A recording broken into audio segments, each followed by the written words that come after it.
everybody. Welcome to this edition of Top to Bottom.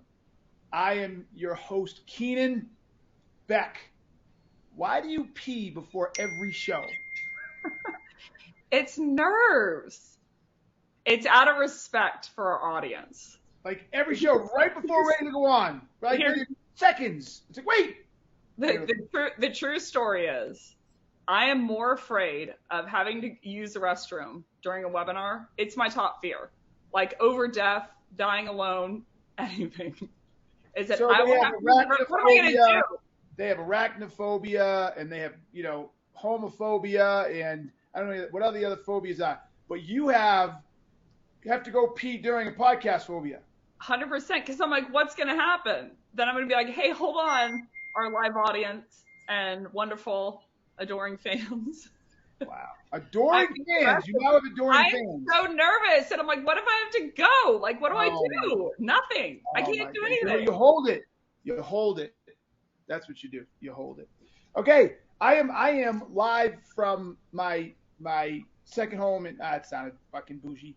My other place in Vail. So there is no gap behind me. And it's a mess because I'm here with my kids. But anyways, because then I'm going to hit the slopes. That's what I'm going to do.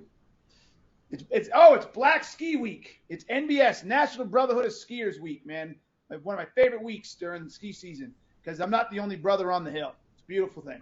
Thousands come in from all over the country. Put that down on my calendar. All right, next year, baby. Everybody wants to come. We know how to get down. So, all right. Speaking of race and ethnicity, Min, you look a little bit different today. Well, yeah, I got some sun last night. Decided to change the look up a little bit. But no, I know why you were so nervous, especially for today. You got a different Min.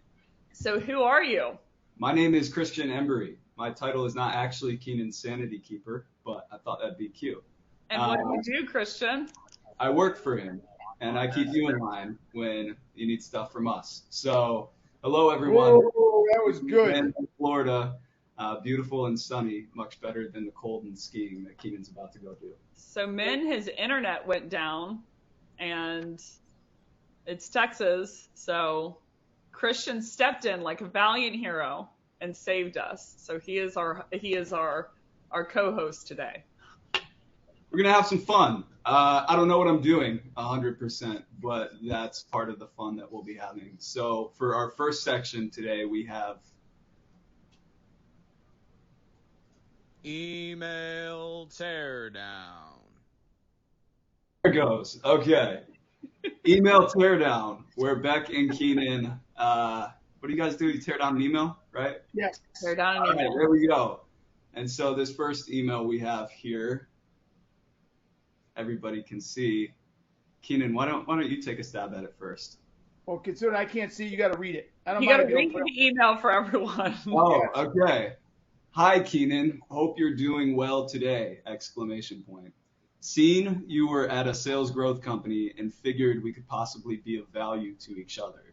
To start off our relationship right, I've created a quick video highlighting how I create value-driven email campaigns using strategies that help increase sales and conversions from people who've never purchased from you before and actually value what you're selling. Wow, that was a lot. In the video, I will show you how I do this, why it works, and how to implement it yourself. Just let me know where to send it. Cheers, Malosh. Yeah. No. So the first, do you think I sent him a note saying, hey, please send the video? Well, I should mention the subject line is Elon Musk asked him to reach out. Oh, yeah. Yeah, you can't forget that. No. So I remember that one now. That got on my nerves because I knew damn right well Elon Musk didn't do it. I knew what he was doing. He was trying to be tricky and get me to open the email. Like, ooh. First off, who's the only knucklehead in the world who would think Elon Musk would tell them to call somebody? I don't know Elon. I don't know anybody who knows Elon. So I found it to be offensive. Not offensive like politically offensive, but not offensive like everybody gets their tushies all worked up, but just offensive in the fact that you guys think I'm an idiot. Like, for real. It's just dumb. It's dumb. Stop doing that, salespeople.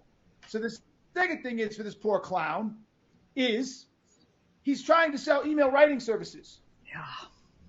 and the one he sent me was a piece of shit. So he showed me what he does. You know what it's like? Check it out. It's like someone who says they're a stylist, like a stylist to help people look good, and they show up looking like shit. You're like, if that's how you're gonna make yourself look, I don't want any part of that. I don't want you making me look like that. So the whole thing was a shit show from the subject line to the fact that you were with ASG and didn't make it relevant. You said the company and then didn't make it relevant. So, but why that mattered? So take it away, Becc. I'm just annoyed. One could say it was a crap show from top to bottom. Oh my God, that was terrible. Don't quit your day job. So my biggest piece here is, well, first of all, I think, Keenan, that you should respond to him.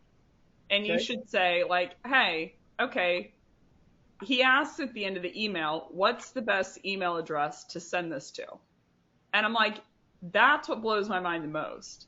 Because either this isn't Keenan's email and he doesn't see the message, or it is his correct email and you already have the email address. Yeah. So I think that you should just send a punch back, say like, hey, this is the best email. And send your email. Looking forward to seeing the video. And see if he sends a video back. Because one of the biggest qualms that I have is that people don't respond to emails that we send. Sometimes, like sometimes they don't even give us the objection, like they ghost us because they believe that if they do give us the objection, we're just going to try and counter. So like, I believe that all he wants to do is sell. So I'm like, ask him for the video back and see if he even sends the video back. Putting aside that he would send it without asking for anything. But to Keenan's point, if you sell email writing services, like there are people who don't show, that's a sin in and of itself. But this guy, unfortunately, is showing his expertise and like the proof's in the pudding that it's like, do I want my emails to look like this? And if the answer is no, then like Keenan's not going to respond. Christian, what do you think? I think I was sharing my ugly mug for like half of that entire segment. I'm surprised you glossed over the fact that it said seen you were at a sales growth company. Totally. That is, it's just ingrained. And it was see you were at, not see you own, see you're the CEO, see you were at, meaning past tense, grammatically incorrect, you were at a sales growth company. Yeah. So we've got 12 seconds left now that I figured out how to move to the next scene. Any closing thoughts? That's it. Welcome to the podcast, Christian. Yes, welcome to the podcast, Christian. Thank you. And we're excited you don't have a horn. Oh, just wait. Yeah, how's that? Wow! Sales mythology. Sales mythology, where we have Becc and Keenan debate things that are apparently myths, and apparently I didn't pause the YouTube that had the bell ring. Okay. So Today, for sales mythology, the first myth is that marketing is the worst way to generate leads. Becc, what do you think? I was going to say Keenan. Christian, for shame. You're already in a shit list. I'm a plant. What do you mean? So Christian, just get used to it. If you're not on that shit list, you just don't matter. You want to be on a shit list. You do work for Keenan. Okay, so the myth is that marketing what? Marketing is the worst way to generate leads. Well, first you'd have to define worst. The reason I would think marketing is a quality way to drive leads is marketing done right. Marketing done right should broadcast a problem that people either do know that they have and find worth solving, or that they don't know that they have to attract. So you're either attracting demand or creating demand in both of those cases. The reason I think that it would be good is industry average that I've seen for close rates for inbound is going to be 35% because they already have a buyer intent. They've already self-educated. They already know some information. And outbound is going to be on average 6%, and people are hybriding and calling it 20. So I think that it could be a good way to drive leads.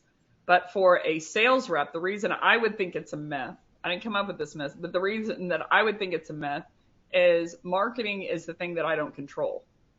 So I'm going to be after controlling what I can control, which is going to be outbound. Keenan, what do you think? No, I agree. I think marketing is proper marketing is a fantastic way to drive leads. Fantastic. I actually think marketing is, from a lead perspective in B2B, is highly underutilized. As we grow, Christian, don't be surprised if I actually execute on this, but I would almost like to see a consumer, a really good consumer marketer run our B2B marketing as we get bigger. And then teach them how to get upsell, because business, in my opinion, business marketers lack creativity. Business to business marketers, they lack creativity. They're way too product centric. They're way too bits and bytes. They're way too what's what I'm looking for? Brand oriented. There's nothing creative about them. There's nothing energetic about them. So they do a horrible job. So I see why the myth exists, because salespeople are like, this is garbage, and they get too caught up in things that don't matter. Right? They get too caught up in internal communications and the brand and talking about the bits and bytes, that they're not really focused enough on the buyer. I think consumers or B2C sales marketing people are very in tune to the buyers. Very, very in tune. Like one of my favorite of all time, not because it's creative, but it's like problem centric at B2C old school, was Dawn. Takes grease out of the way. Basically, go buy squeeze liquid dishwashing detergent, and basically it's all Dawn, right? You got, what's that other one called? There's another one with an A that's in there, and Palmolive. That's it. That's pretty much it. And then it's all random shit. Why? Because they figured out the problem. Dawn takes grease out of the way because they understood the consumer. B2B does a horrible job at that. Now that I'm thinking about it, it's really interesting to me that you have a new influx of a product marketer, meaning that's a whole role, but you don't have a buyer marketer, meaning their expertise is the product, so they should be a role, but we don't have a buyer marketer. And like, to your point, I've seen a new wave, which I love, of brands taking it seriously, that they need to educate the market on the problem. What they can do about the problem, the root causes of the problem. And the brands that are out teaching their competitors are the ones that are going to win. Because like the low hanging fruit is a lot of people don't even know that the problem exists. So if you're talking about the topic around the problem that you solve, then you are like in jest, like educating the market of what is the problem that they have that they likely don't know about it. So then they can, quote unquote, come inbound because they were self-educating by design, but they were self-educating through your channel. So now that they know the problem, they know you have an expertise on the problem as a company, I'm more willing to believe that you can solve it because you were able to identify it for me. But I'm like, why on earth do we have a product marketer and not a buyer marketer? Because we're all product centric. Product centric. Yep. Well, we got to keep going. I think we're about to see this weekend a great example of creative marketing with the Super Bowl and some of the best commercials that always come around. Now, granted, Gong had theirs last year, but was that really creative? Was that pushing the needle? So how do you combine the buyer education with the actual stuff that breaks through the noise and gets people's attention? But the best one ever B2B was Monster, right? Not Monster the drink, Monster the ad thing a long time ago. Remember, not the recruiting or online recruiting job board, right? And it was, I want to grow up. Remember that one? I want to grow up to be a middle manager. I want to grow up to be a yes man. You ever see that one? Oh, freaking brilliant. Anyway, sorry, Christian. Who was it? Upwork, who did the whole guy who was like dying, essentially? He was rotting in his grave. Anyways, look up Upwork commercial campaigns. But that was a good one as well. So the second myth, though, is if I need more sales, then I should just hire more salespeople. Keenan, what do you think?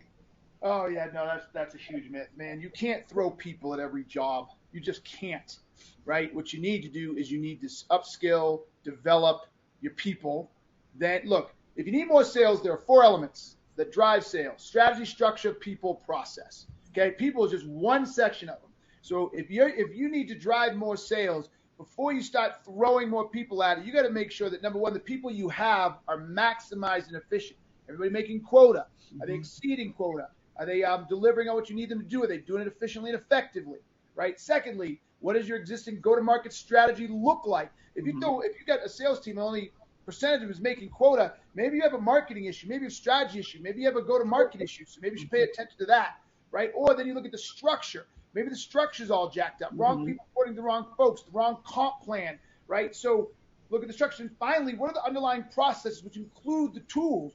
Do they have the right processes in place, the right tools in place? So you manage the pipeline correctly, right? All of that stuff matters. So if you think it's only about people, you are completely lost and need to get out of that job. Well, on the note of process, I think, Becc, you want to take it from there? Yeah, so I was just thinking about process. My love, when people say, like, pick people, process, or technology, I'm like, it's unequivocally, the answer to me is process. Process is going to govern people's actions, KPI process, lead routing, segmentation, but I digress.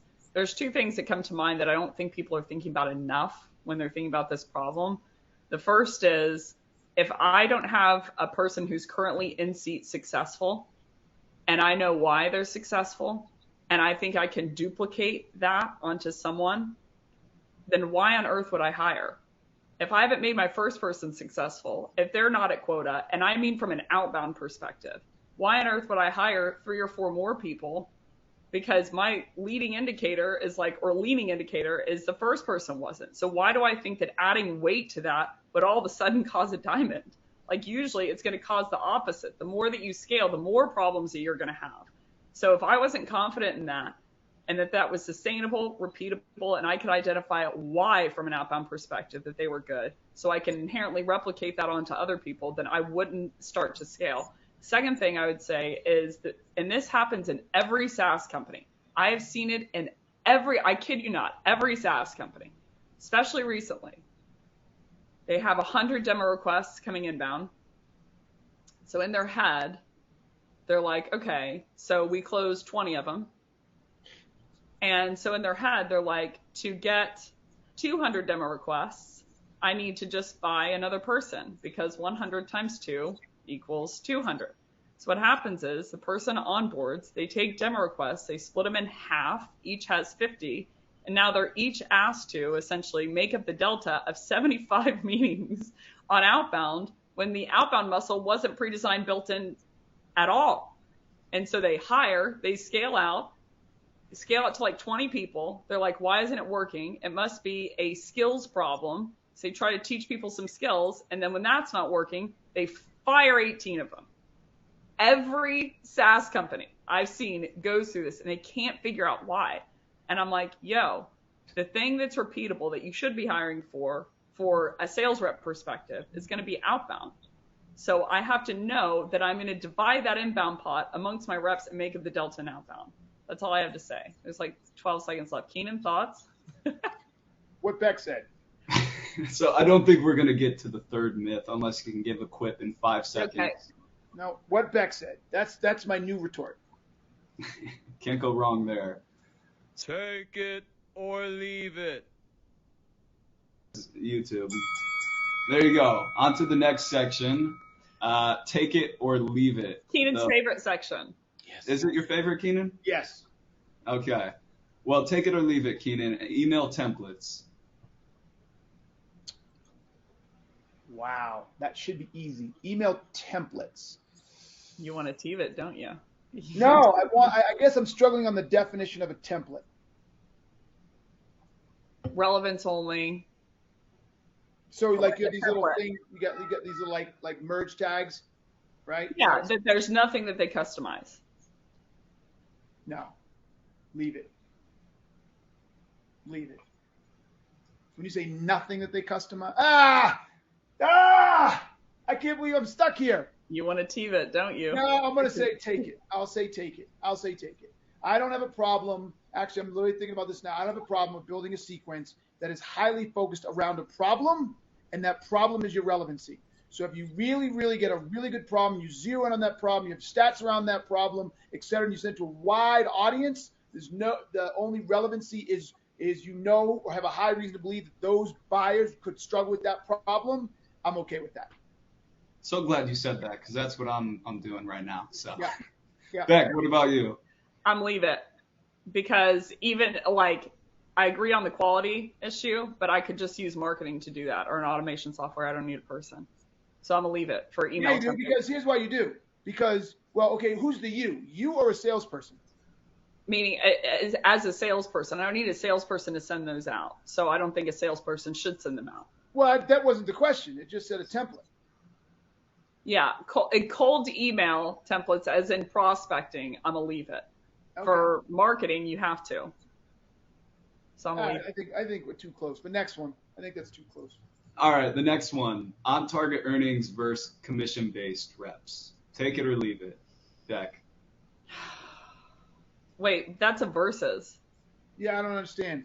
On target earnings versus commission-based reps. That's all I got. I'd assume a base variable included in part of OTE versus just pure commission reps. On target earnings, I'm a take Wait, it. no, I think what they're saying is if you make your number, you get paid a certain amount regardless of commissions. It's all in. You make your number, here's the lump sum. The others, you get commissions along the way, I'm assuming. One, you have a base. One, you're just pure commission. Yeah, pure commission. On target earnings, I'm gonna take it. Commission based only, I'm gonna leave it. It shows to me that there's no investment in the actual person to be successful from the company side. It's a pyramid scheme, in my opinion. So I would say, it's no risk to the company, and people don't see that. So on target, I'm gonna take it. Commission only, I'm gonna leave it. So on target, I'm gonna take it 100%. Commission only, which I really do, is I'm gonna teave it. But I'm gonna say I'm gonna take it as well under certain circumstances. And this is gonna shock some people. But the state of sales has gotten so bad. Mm-hmm. So bad. There are so few salespeople that can actually perform that the cost of companies cycling through bringing in people who actually then don't work out is astronomical. Mm-hmm. So depending on where you are in an organization, if you're a large organization, I'm going to say 10 million or more, 100% commission only, leave it. If you're a startup or you're small and you're in your first or second salespeople, I'm 100% commission only for 160 days or until they can get to where they want to go. You know what I'm saying? Like they can cover themselves. Yeah. But in exchange for that, they get a piece of the pie. So you give them commission only. They have to get to a place they can make their own money or pay for themselves, and then you build a plan that makes them bank, and you give them a piece of what's the word I'm looking for? Help me. Equity. Thank you. And you give them equity. Because too many small companies lose their ass bringing in a couple people, paying them 115, 120K a year. They make it 4 months, haven't sold a goddamn thing, and now this company's out 80, 90 grand. Mm-hmm. That has to stop. Mm-hmm.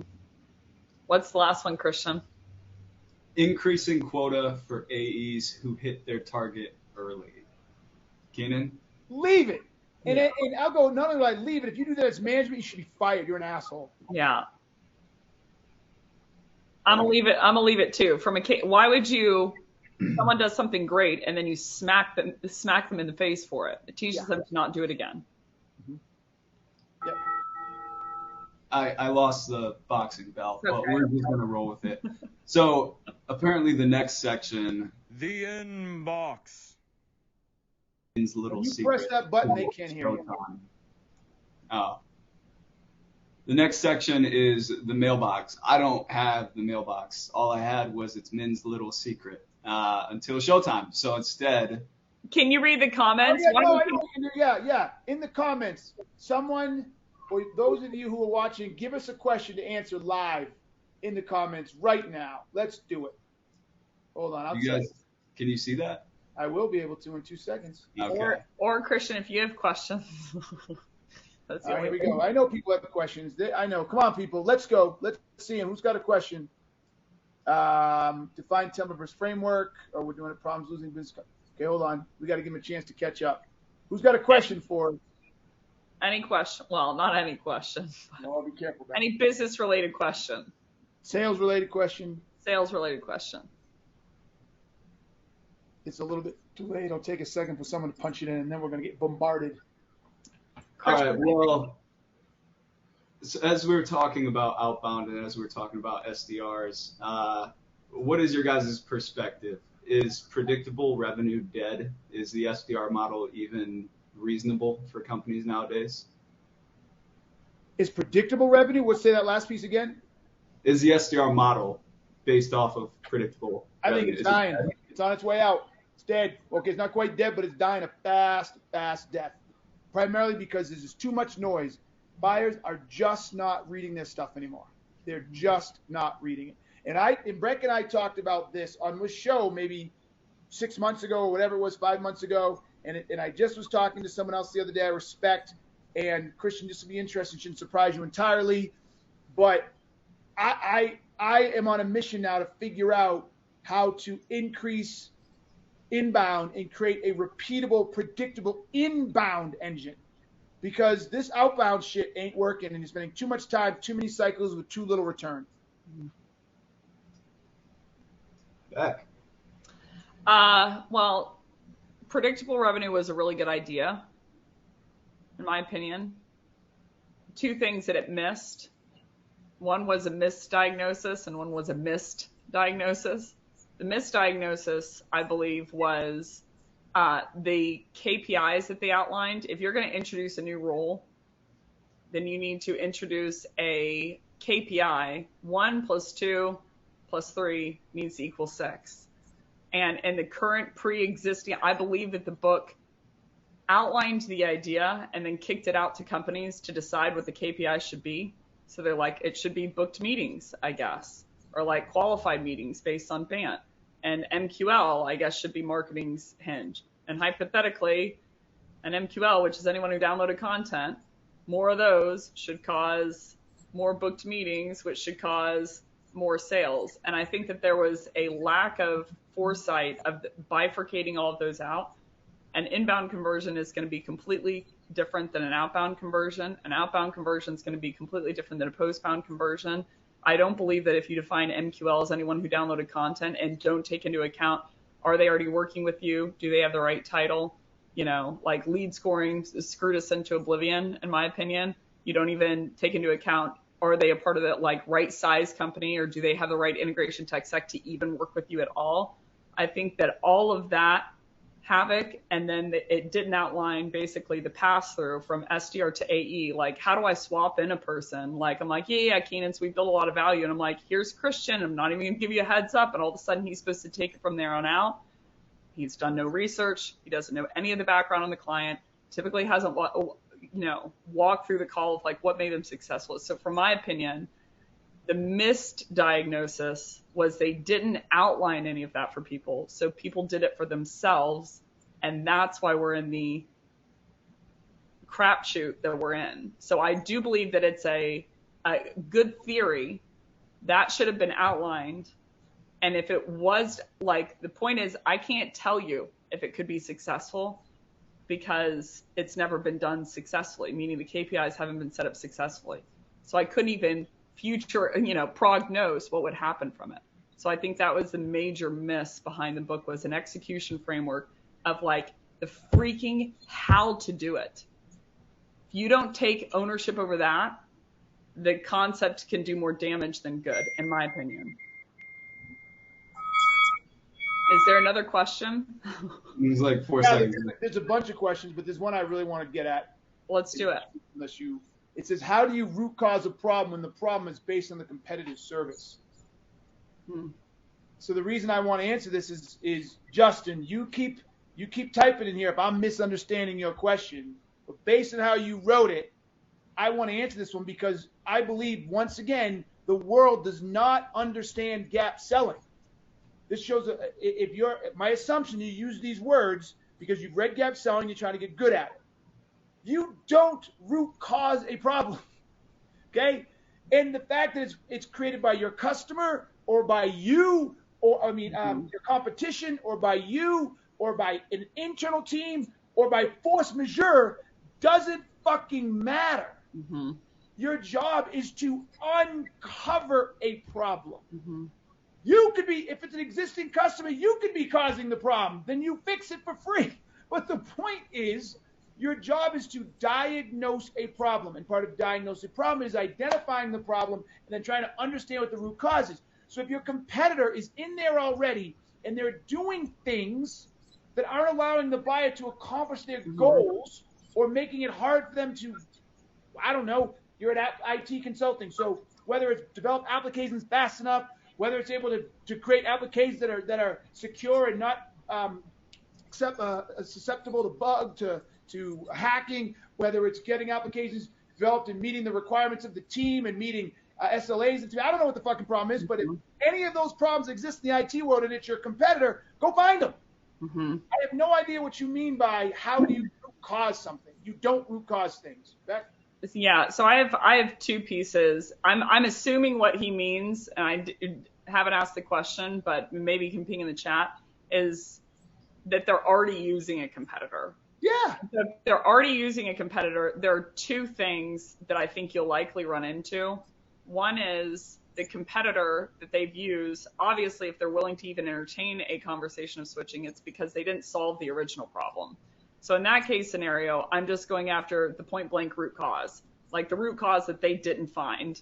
You know, they hired sales training, you know, or whatever, a prospecting training to build more pipeline. They went through the training, it didn't work. And so I'm like, I need to find the root cause of why are they not creating enough pipeline? What is the gap, et cetera. But the second also interesting thing is a lot of times what I would call lateral problems, meaning they bought you and they're using your competitor and it may have solved the problem, but it created a whole new one that your competitor basically hasn't addressed. So in that case scenario, if there's a second problem that was created by the competitor, I need to find the root cause of that. So I think in both of those scenarios, the more likely is that they didn't. Most customers that I know, and I've been thinking about this for a long time and a lot recently, like I'm thinking of a world where imagine like if people actually knew about their buyers. If people actually knew about their buyers and knew their metrics and could actually diagnose the amount of steam, like headway we could have made. And then if people could actually solve their problems by buying someone. Everyone will say like, oh, well, you know, the outcome's basically up to them. And I'm like, I don't think it should really be up to them. I think you should be the one to diagnose the problem and then prescribe a product and the way to execute it that will solve the problem. Most people will tell you they don't get their problem solved whenever they buy something. People buy headcount to solve a problem, but it never actually solves it. So in my opinion, if they're using a competitor, it's because most likely they didn't get their original problem solved. It's a prescription-based problem. Or they solved the problem, but they created a whole new one. And in either one of those cases, I'd be after the root cause of both. So I like what Scott Cronin said, and then I think we should create an Ask Us Anything once a month or something, because there's a whole bunch of questions and we're never going to get to. There are. Yes. But here's the deal. Cronin said it right. Your prospect will tell you what the competition is doing. You shouldn't be focusing on the competition. Like you should not be focusing on that at all. If you know the competition's in there and you know where the competition doesn't do things well, and you know, which is a root cause, and you know what happens when they don't do those things well, that's where your questions should go. If you know your customer, your competition, for whatever particular reason, doesn't do a good job at creating a platform that allows for code that doesn't have security issues, and you know that to be the commonality, then what you do is you don't talk about your competition. Nuts. What you do is you get to that customer and say, have you found that you have more security issues created in your code than you would like? Because you know that platform with that customer or their approach has a tendency to create more security errors. So you go right there. Just pretend the competitor doesn't exist. Just go right to where you know you're strong. That's all. I have two things to tack on there. One, from a tactical perspective, something you can do. People used to come up to me because I've sold for competitors, meaning I sold for competitor 1 and then I sold for competitor 2 against competitor 1. And people come to me at a conference, they'd be like, how do you differentiate from X? And from a tactical perspective, I'd say something like, hey, as much as I'd love to go into a product monologue and feature dump into oblivion and say how we're awesome and they suck, if you don't mind me asking, why were you looking for this kind of service at all?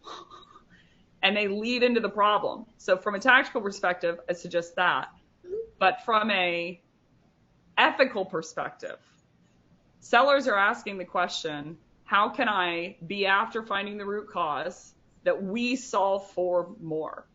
And while I agree with that, I think you're 100% correct. I think that you should be diagnosing overall and say, not asking the question of which ones do we solve for more, but what about the cases where you've got two root causes? One is more predominant, 75% of the lion's share of effect is coming from that one, and one is 25%. And you solve for the 25% one, and they solve for better the 75% one. If that's the case, I think you should let them walk. You should go to the competitor because they solve for this root cause better. So I don't think, to me, it's like, does this root cause exist? It's understanding all of the root causes. And from an ethics view, in my opinion, if you find that the root cause that you think is really causing the problem is email deliverability, not quality, then and your competitors, I would send them to the email deliverability platform because it's about them getting their problem solved, not about you winning the business in the moment from an ethics view. What do you think, Keenan? I can't tell whether you agree or you just want to move on. I don't know when to cut you guys off. No, I agree. So we're going to move on now. Yeah, I agree. I think it's a good way to end that. The inbox.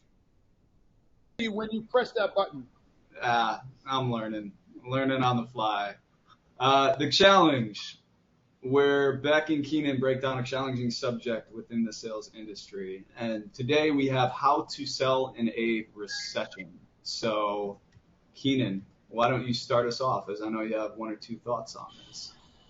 Okay, so I'll do one and go to Becc and we'll come back. So the first thing you got to do in selling a recession, in my opinion, is you have to understand what problem or problems that you solve that could be exacerbated by a recession. Mm-hmm. So what I mean by this, I'm starting way up high. I hope we have enough time to come down, but this is the most important part. You need to understand that if your customer is getting hurt in a recession and it's only going to get worse because of the recession, your ability to know what that is, understand how it impacts them, understand how it affects them, and so that you can identify that by not spending the money in the recession, it is actually more painful than it is spending the money in the recession. And that means you had better know who your customers are. You need to understand what problems are exacerbated by a recession that you solve, and then go after those. Okay? My step two, amen, tears. My step two would be find the problems, and it's an addition to yours. Find the problems that are completely new problems that a recession causes. So, for instance, when the pandemic hit, there was a new problem in market. And that problem was, how do I communicate with students, prospects, anyone virtually to be able to carry out my day-to-day? Completely new problem for some people. For schools, for instance, they never had that problem. How do I virtually communicate? Is it smarter, faster, better? They were like, it's in person. And then all of a sudden, they needed to find a way to effectively communicate in an engaged format. So I would uncover, to Keenan's point, the ones that are exacerbated, but also the brand new ones that it creates. You know, how to do more with less. They now have less headcount. They, have less of a budget, whatever, for tech. So how do I consolidate without losing the functionality that I, quote unquote, need to get to my goal? That's a new problem that they didn't have to do the mental math of before. So I would be thinking about what are the problems that are created in relationship to my buyer, and then out of those problems in relationship to the ones that the root causes link up with what we solve for. And then I would put together a list of here are the new problems that were created by the recession for my buyers and adjust accordingly. That'd be my step two. What do you think? No, I think it's great. I think it's spot on, right? So not my next one, but another thing you need to do that is critical is you need to get maniacal about conversion rates. Maniacal about conversion rates. One of the things that happens in recessions is you get fewer and fewer actually deals put into the funnel. And I think too many people think that they need to double down and triple down on trying to get more into the funnel. They're like, oh my God, the recession's killing us, so we got to spend more money, more time, more products, more marketing, everything, as much in the funnel as we can. And I'm not going to tell you shouldn't do that, but I think with the same level of effort, or if not more, you have to get maniacal about what's actually in the funnel and how you're going about closing that, which means you have to have a very, very clear criteria on what goes into the funnel or where it is in the funnel. It can't just be, oh, the customer said they want it anymore. You just cannot rely on that type of bullshit. You can't rely on one buyer saying, this looks great, we like this, or customers saying, oh, we need this, or we really, really want this. And oh, by the way, the customer, told me that they love it and they want to buy it next week. You have got to have a much more robust evaluation criteria for your opportunities, where they are in that, the type of information you're getting, and then have tools that help you see and manage to that, so that you're bringing more structure. You're bringing more structure to the evaluation and assessment of an opportunity to increase the probability of close. You got to get your close rates up. Great. So in the last 30 seconds, Keenan. Give it back. No, take it back. Go.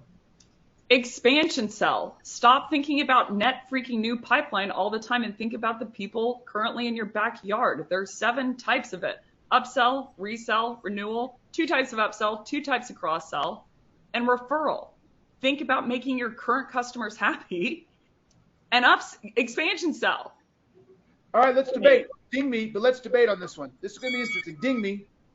Becc, in my opinion, expansion sell, upsell, cross-sell is still the same as new sell. And what I mean by that is, it doesn't matter that they know me, that is new money coming out of their pocket. So all rules apply the exact same way. So in my head, when I'm telling people to do this stuff in a recession, I don't care if it's with an existing customer or a past customer or a brand new logo. In my mind, that sell-through approach, or that sell-through, does not change, because from the buyer's perspective, you're asking me to spend money that I'm not spending now. So whether or not I'm spending $1 million a year on your service and you want another 100,000, that to me, that does not change the sell in a recession. It's the same thing as going to someone who's never heard of you and selling them $100,000. Okay, the difference to me is, number one, the cash and the CAC to acquire a new customer is the first thing that's different. And number two, I'm not saying that any different selling rules apply. I'm saying that it is faster and more effective. If you have solved their problem, you already have an internal case study of how you solved a problem. So I think you have to cross-sell, for instance, you have to identify a new problem in a new division that exists, and you have to sell accordingly. What I'm saying, it speeds up, and what it helps with close rates is having to break into the account to begin with, have to, quote unquote, build credibility, any kind of education, and like case studies, because it's like the person sitting in the chair is going to push for you depending on how aggressively you solve the problem. The other piece that I don't think people are thinking about is resell and renewal. So renewal being defined as they're going to buy the same amount of pre-existing services. And like, if I'm not thinking about, like, to your brilliance, if I'm not evaluating customers in terms of what problem did they want to solve and were they successful in solving that problem, you're at high risk of churn. And most people aren't. They're like, did I get back to these customer requests okay? And I'm like, that's not what it's going to come down to. It's going to come down to, did you identify the problem and solve it for them? If you didn't, you're at high risk for churn. So I'm going to lose a customer. I'm going to have to backfill from the new. And the other one is resell. I sold to Keenan. I solved his problem, doing really well. He churns and he says, screw you, I'm going to go to another company. Christian comes externally, steps in his chair, comes in with a whole different list of perceptions, people, tech, ideas, priorities, and most importantly, problems that Keenan maybe didn't solve that Christian has to solve. And sellers, they're just like, hey, nice to meet you. Let me know if we can walk through the platform. It's like, dude, you're kind of starting over. And so you see a massive amount of churn. During the pandemic, it was upwards of 70% of people were either going to actively think about a new job or they were going to churn from their existing job during the pandemic alone. So it's like, I'm thinking about protecting the people in my boat and like making them happy by solving their problems, not only for cross-sell and upsell, but also so I can keep, like, not hemorrhage out money and then go find. That's why I'm saying that. But I agree with you on the selling tenants. Okay. So I got to keep us on track. As much as I'd love to hear you guys go off all day, what I will say before we get to the rant is 75% of what you both just talked about was on the targeting side of things. Who are you going after and why? Mm-hmm. I would say with the exception of how you're actually assessing the opportunities and the selling style of things that you were leaning into there, Keenan, the majority of it was on the targeting. So how do you actually change your approach as a seller when budgets are tighter, when there's more levels of approval, more scrutiny? Well, I said that. You got to find a problem. That's the key piece.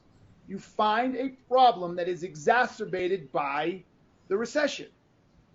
So what you have to do is you find that problem and you say, hey, if you have this problem and you don't solve it, it's going to get worse. So the question, well, our budgets are tight. If you do it properly and you do enough discovery, you can say, I appreciate that. But as we've learned, I'm making this up, you are losing $100,000 a week or a month or a quarter, right? And if you don't solve this by the end of the year, you're going to be down $500,000 or $1 million or $5 million. If you pay us to solve it and you believe we can solve it, it's only going to cost you $50,000. So I'm confused why you would absorb a $500,000 or $1 million loss over a year when you say you don't have the cash. If you don't have the cash to buy it, then if you don't have the cash to buy it, then you don't have the cash to not buy it. Right? That's what you have to do. You have to show them the cost of inaction is more expensive than the cost of action. Okay. You look confused. Well, that doesn't count as your rant. Do you want to just keep going into the rant then? Yeah, no, I have an entirely different rant, man. Entirely different rant. Oh, man. So Becc, you go first. I have one for you.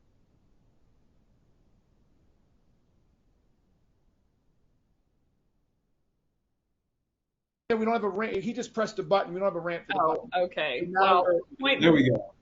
And the thing I tack into what he said, and then Keenan, I'm going to make you choose my rant, is I would evaluate the CFO. What are their KPIs, because they're your new buyer, and not just be like, hey, the salespeople really, really want it, and here's why, but evaluate their metrics. Like, problem's not a problem in absence of a metric. So what are the CFO's metrics, and how does your solution solve this problem on the sales side that solve a different problem for the CFO? That's how I'd think about it. Point being, my rants. I've got 2 choices for you, Keenan. 3 choices. No. Yeah. Lateral problems, impact, or the biggest misdiagnosed root cause in the sales industry. That one. It's got to be a rant. I'm afraid if I pick the other 2, it's going to be a lecture. It's got to be a rant. It's got to be a rant. Okay, rant, not a lecture. I've been thinking, like the one you're giving me right now. Exactly. By way of example. Yeah. So there has been a huge world open up to me recently where I am uncovering that the buyer expertise is insatiably small, and it's never stressed by companies. And I believe that in sales, we have completely misdiagnosed the root cause of why we're not hitting quota. What we've diagnosed is we think that it is mainly because I don't have good sales techniques. I don't know how to have a good conversation. My tone or my pace is bad. You know, the time of day that I'm sending emails. While all of that's important, to me, it reminds me of the representation of, like, if you're going to lose weight, nutritionists will say that 20% of it comes down to working out and 80% of it is how you eat. And I believe that the root cause that we have tacked it down to is that our expertise should be how to, like, make someone feel heard and govern the conversation and set up agendas and all that shit. And we're like, so that's what we need to train on and solve for. But the glaring issue is that we don't know about our freaking buyer. And that the job of an AE is to freaking diagnose. So we have, to the point of diagnosing and the importance of it, I firmly believe when I take a step back, and before anyone comes at me, you're talking to a girl who studies until 2 a.m. sales book, sales history, sales methodologies, the differences, the terms they use. And I deeply believe that we have missed a root cause that is the main contributor to why sellers aren't closing, they're not hitting quota, SDRs aren't booking meetings, they're not hitting quota, 76% of SDRs aren't hitting quota, 85% of AEs aren't hitting 75% of their quota, and we have tacked it down to it's because they need to talk in this way or ask a permission-based opener. And I'm like, yo, if I knew that a boulder was about to come through your window, Christian, and knock you in the face and kill you, I would be valuable no matter how I said it. If I said, there's a boulder in your, like, about to come through your window and gonna kill you. So the expertise that is missing, that is the main root cause. You're asking me, how do I do these 5 sit-ups per day in a different way so I can lose weight? And I'm like, Brendan, you are eating 7,000 calories a day. I can teach you how to do the sit-ups. But the main thing that you're missing is that you have to cut down those calories. So sellers, you have to learn about your buyer. You have to. There's no other option. There is no freaking other option. For your buyer's sake, they come in with a self-diagnosis and you're like, awesome, they have pain. And I'm like, dude, first of all, why are you excited about them being in pain? And second of all, if you can't add anything to the conversation, meaning you are uncovering a misdiagnosis or you are diagnosing something separately that they don't know exists, what freaking job do you have? So I'm like, you have to. It is your responsibility to find out what are your buyers' lagging indicators, leading indicators, leaning indicators, common problems that they run into in the day-to-day, problem being defined as something that prevents them from getting to their metric or prevents them from achieving a goal in relation to their metric. And then you have to find out all of their unknown root causes that are typically unknown, problems that are typically unknown, current impacts that are typically unknown, future impacts that are typically unknown, current event triggers that are typically unknown that affect them, future event triggers that typically affect them that they don't know about. That is where you have to start for, yes, your quota, but for their sake, to take care of your freaking buyer, you have to have expertise in the buyer. So my charge or push to people is if you have 1 hour to watch a webinar, and that webinar is on objection handling, or it's a webinar that your buyers, you sell into CTOs, and it's a webinar that that CTOs would attend to learn about something. Attend the second one. Learn with them. Just because I'm a human doesn't mean that I can diagnose what's going on in my body. Just because I'm in a relationship doesn't mean I can diagnose why it's broken. Typically, people cannot diagnose the conditions that are happening to them. So if you tell me like, hey, they know more about their role, just because they're a CTO doesn't mean that they can diagnose the problems that are happening to them and the root causes and the impacts. That is not their job. That is your job. So spend that hour, instead of thinking about the tips or the tricks, or the permission-based openers, the objection handling, the tone, the pace, how your confidence. Be confident that you know more than your buyer about your buyer that can hurt them. And how you do that is about learning about their freaking role. That is my rant. Wow. Longest rant yet.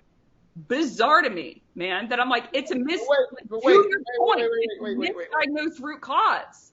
Who's the we, by the way? You keep saying you've just had this epiphany and we've been misdiagnosing. Who's the we?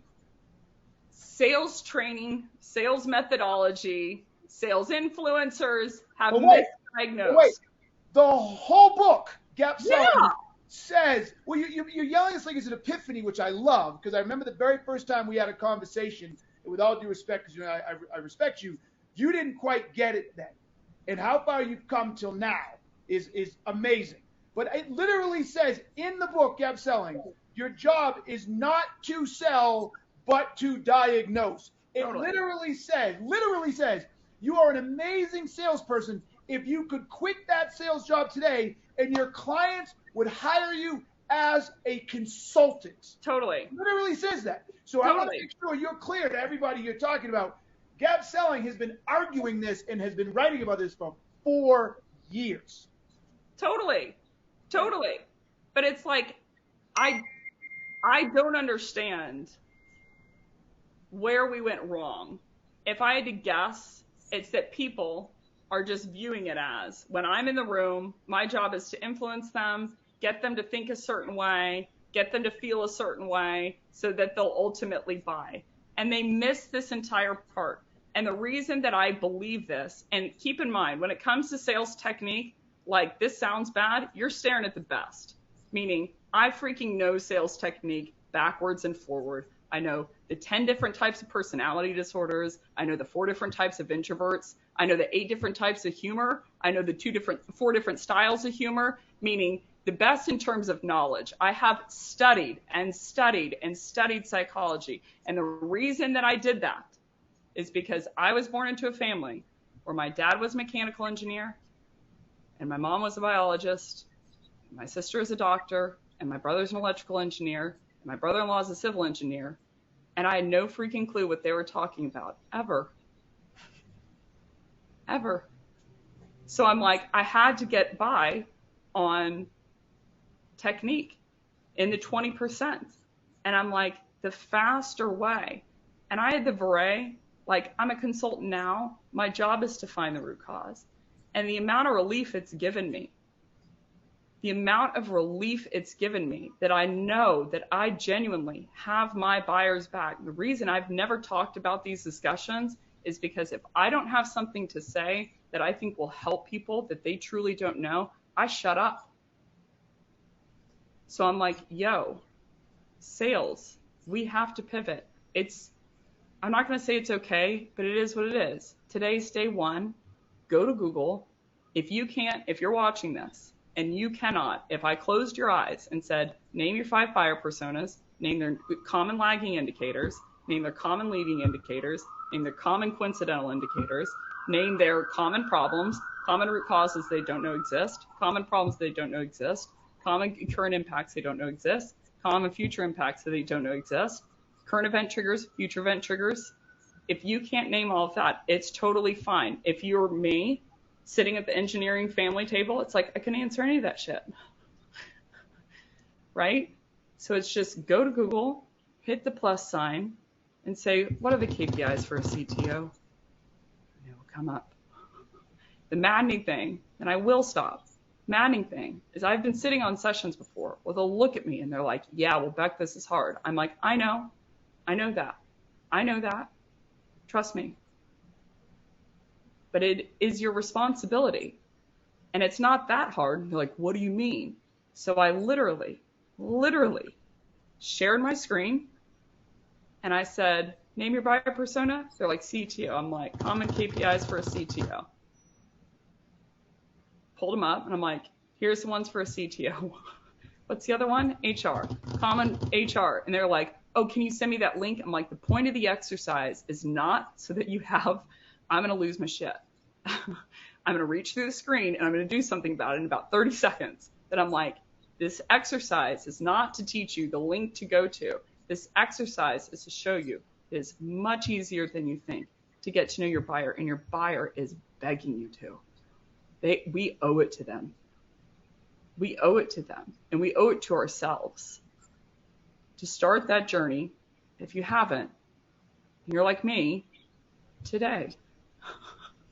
Start today. Baby step it out. Or build a pick. Or build a pick. You don't know what a pick is? Problem identification chart. Like, Keenan, I mean, how long? I mean, did I bug you? Probably a year, before I'm like, oh, now I get it. And then I'm like, okay, cool. I'm going to go and I'll be in Googleville for a while. Call me, beat me.